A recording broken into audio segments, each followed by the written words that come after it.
Fala, nação atleticana, tudo bem com vocês? O meu nome é Luiz, sejam bem-vindos ao canal Palavra do Atleticano. E no vídeo desta terça-feira nós vamos analisar por que o CRB conseguiu pressionar tanto o Atlético no segundo tempo da partida do último domingo. Então fiquem comigo que logo depois da vinheta a gente volta para falar tudo sobre o tema do vídeo de hoje.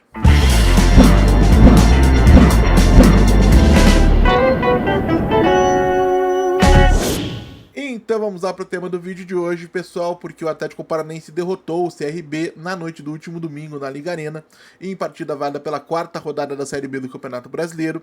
Porém, muitos torcedores na Liga Arena e especialmente nas redes sociais manifestaram a sua frustração, seu descontentamento com a forma como a equipe comandada pelo técnico Maurício Barbieri se comportou, especialmente na segunda etapa.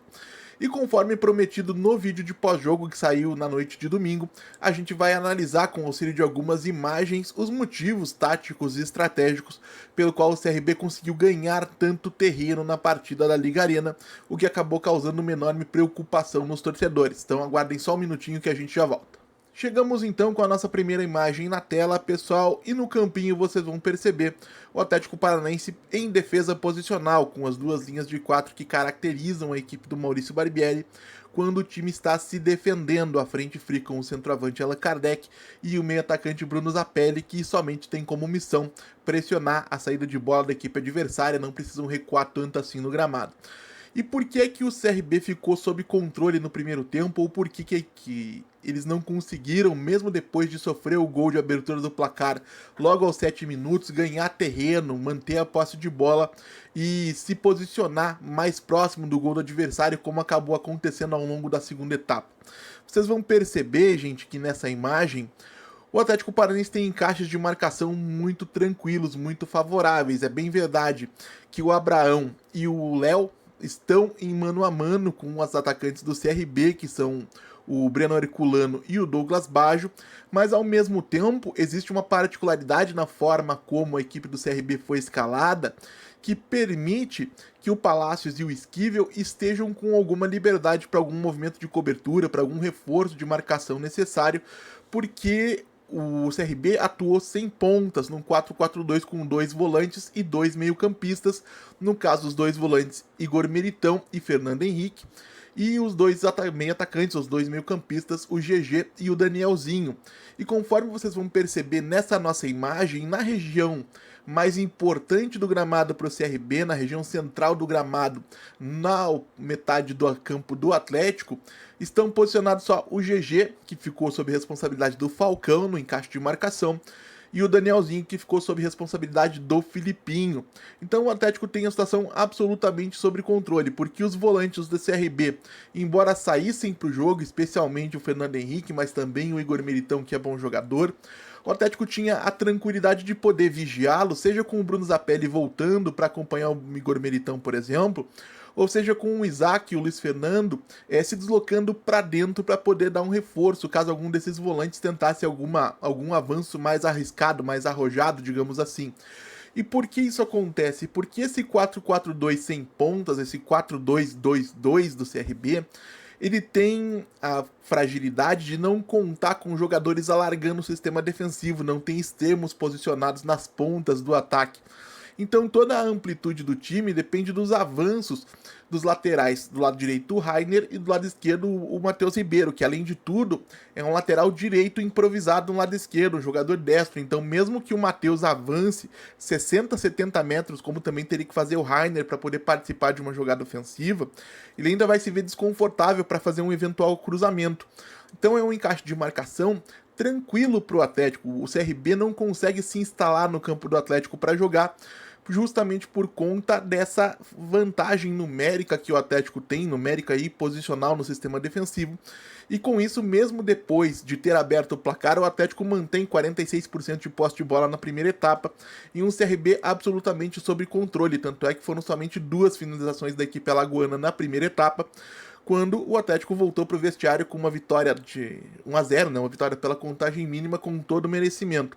E o que muda no segundo tempo, pessoal, que a gente vai ver na nossa próxima imagem? No segundo tempo, aconteceu algo parecido com o que ocorreu na partida do Cuiabá, lá na Arena Pantanal.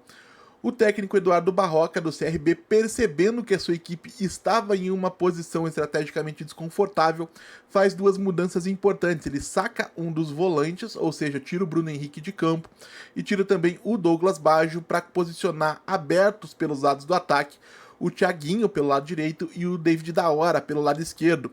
Então se estabelece toda uma nova dinâmica onde o encaixe ele é mais natural, é muito espelhado para o Atlético.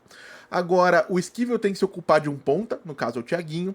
O Palácios tem que se ocupar do David da Hora pelo lado direito da defesa. O Abraão vai fazer o primeiro combate com o Breno Herculano, assim como o Falcão e o Filipinho continuam responsáveis por GG e Danielzinho.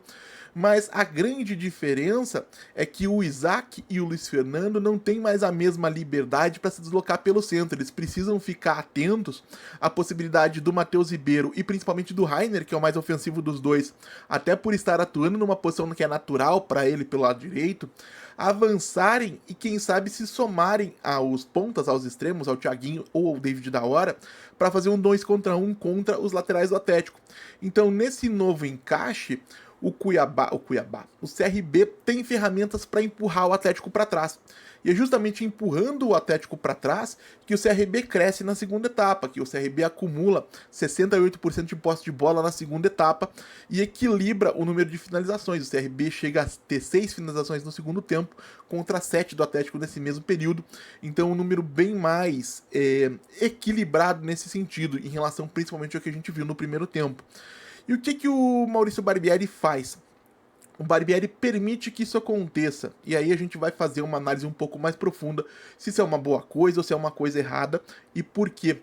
Porque o Maurício Barbieri, qual é a aposta que ele faz? É que com o passar do tempo, com o CRB se frustrando, enfrentando um Atlético bem postado defensivamente, porque o Atlético realmente se defendeu muito bem nessa partida, eles vão avançando cada vez mais, porque eles não têm nada a perder, tá 1-0 contra, e conforme eles forem avançando cada vez mais, o Barbieri foi reforçando o nosso ataque com jogadores que pudessem atuar em transição. Então, o Luiz Fernando, que estava muito apagado, deu espaço ao Kevin Velasco, o Zapelli, em dado momento, deu espaço ao Tevez, e o Allan Kardec, que é um jogador mais veterano, já não tem mais a mesma velocidade, quando cansou, deu espaço ao Renan Peixoto, que entrou e foi muito bem mais uma vez. Eu publiquei hoje ao meio-dia um shorts aqui no YouTube analisando, né, na realidade destacando o bom início do Renan Peixoto com a camisa do Atlético. E isso permitiu, gente, em última instância, que o Atlético marcasse o segundo gol. Se essa questão de recuar demais é um risco muito grande ou não, se é uma coisa que agrada o torcedor ou não, cada um tem todo o direito de julgar e achar mais ou menos adequado.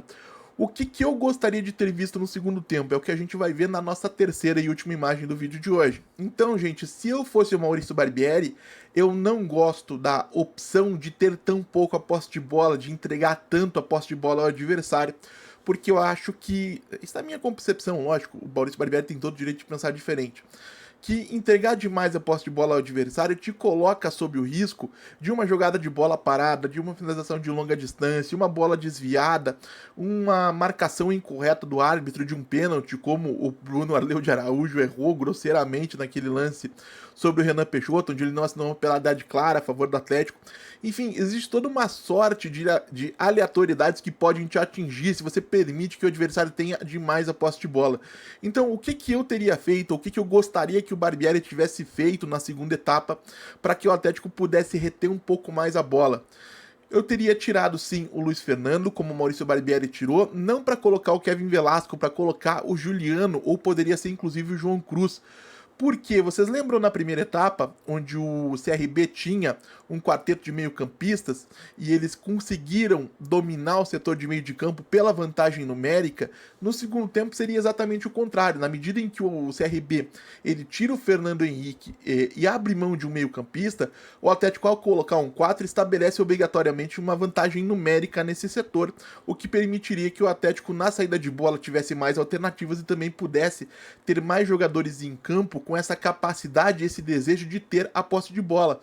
E principalmente você junta o talento do Zapelli, que pode acelerar alguma jogada, seja para um Isaac, seja para um Renan Peixoto, a gente vai falar do Renan daqui a pouquinho, Ao mesmo tempo, você tem a qualidade técnica e o poder de chegar da área adversária do Juliano, que é um jogador que tem uma capacidade muito boa de definir jogadas. Então, eu procuraria estabelecer uma vantagem numérica no meio de campo, evidentemente para que o Juliano pudesse trabalhar por dentro. A gente dependeria de uma participação muito ativa do Raim Palacios pelo lado direito, sempre que fosse necessário.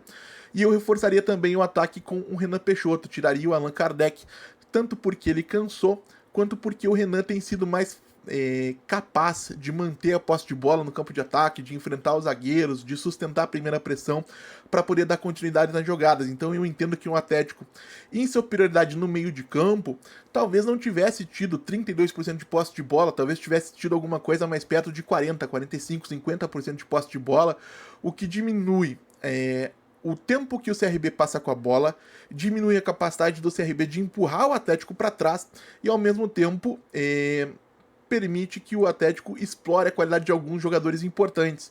E além disso, lógico, em algum momento o Barbieri poderia ter tirado o Zapelli para colocar o Tevez, né, até apostando nessa questão das transições, mas se a decisão fosse minha, na verdade o que eu acho mais interessante, isso deveria acontecer não faltando meia hora ou 20 minutos para o final do jogo, mas ali próximo dos 15 minutos finais, 10 minutos finais, aproveitando realmente aquele momento em que o CRB, estando em desvantagem, vai partir para um abafa de verdade, que é onde eles realmente vão se expor. Então, gente, basicamente é isso. A gente já volta em tela cheia para arrematar o vídeo de hoje. Voltando então para a tela cheia, pessoal, para dizer que eu entendo a frustração do torcedor, eu não gosto de ver o Atlético tão pouco tempo com a bola, principalmente dentro da Liga Arena, mas que a estratégia que o Maurício Barbieri traçou, ela é válida, ela é tão válida que ela realmente gerou um resultado positivo ao final de um Atlético que soube se defender muito bem, mesmo tendo passado tão pouco tempo com a bola na segunda etapa. Então, um pouquinho de calma também, eu entendo as críticas, acho que o Barbieri exagerou na coletiva quando ele deu aquela declaração falando de que quem o critica é mau caráter, enfim, falta com a verdade. Não é bem por aí, o torcedor tem o direito de criticar, de ter a sua opinião, de pensar diferente do treinador, porque essa variedade de ideias tem muito a ver com o futebol, que é um esporte bastante complexo e muito interessante. Então, nesse cenário todo, eu acho que o Maurício Barbieri fez um bom jogo. O Atlético fez um bom jogo no contexto geral, mereceu a vitória. Se a decisão fosse minha, eu gostaria de ter visto o Atlético tentar enfrentar aquele segundo tempo de uma maneira diferente, mas não vejo nada de errado com aquilo que o Barbieri fez nesse sentido, tá, gente? Então, basicamente é isso. Quero saber a opinião de vocês, o que vocês acharam da análise que foi publicada no vídeo de hoje. Deixem aí nos comentários, como sempre digo aqui, eu leio todos. E se você está chegando agora, eu vou pedir que você deixe o seu like, se inscreva no canal Palavra do Atleticano, compartilhe com o em redes sociais. A gente volta a falar do Atlético Paranaense amanhã, aqui no canal Palavra do Atleticano. Muito obrigado mais uma vez pela atenção de todos e até a próxima!